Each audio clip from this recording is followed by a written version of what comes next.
Samantala sa mababang kapulungan sa pagbubukas ng 16th Congress ay muling inihala si House Speaker Feliciano Belmonte Jr.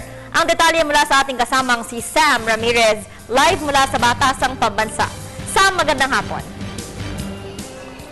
Magandang hapon din sa inyo, Vivian. At tama ka nga, at katatapos nga lang ng morning session dito sa mababang kapulungan kung saan nag-elect na ulit sila ng House Speaker para sa 16th Congress. Ito ay pinangunahan ni Presiding Officer Secretary General Marilyn Baruwayap at unanimously, overwhelming 245 votes ang natanggap nitong si Congressman Feliciano Belmonte Jr. at siya muli ay na-re-elect para sa kanyang posisyon na House Speaker sa 16th Congress. Siya naman ay sinundan ni Congressman Ronaldo Zamora na may 18 votes o 18.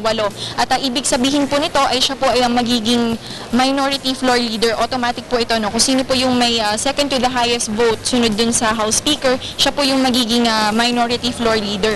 At tatlo po yung nominate para sa posisyon na House Speaker. At pangatlo nga po dito ay si Ferdinand Romualdez ng 1st District ng Leyte. Siya po ay 16 o 16 votes. At pagkatapos naman ito ay nagkaroon na kagad ng oath-taking si House Speaker Feliciano Belmonte. At ilan lamang sa kanyang nabanggit dun sa kanyang speech ay ang legislative agenda para sa 16th Congress kung saan mas papalawigin daw nila at uunahin yung economic activity ng ating bansa para mai-address itong mga maraming problema kagaya ng unemployment at ng poverty. At pagkatapos naman ito ay nag-oath-taking na rin naman ang lahat ng miyembro ng House of Representatives. Ito ay pinangunahan ni House Speaker Feliciano Belmonte.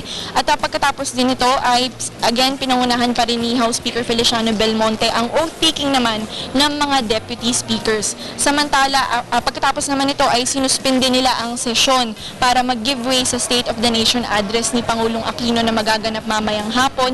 At ayon sa panayam natin kanina kay Congressman Waminal ay magre-resume sila bukas ng regular sessions para sa pagpapatuloy siguro ng election ng iba pang mahalagang posisyon dito sa Kamara at iba pang mahalagang bagay na dapat nilang talakayin. At yan muna ang latest mula dito sa House of Representatives. RTVM, ako po si Sam Ramirez. Vivian? Maraming salamat, Sam Ramirez.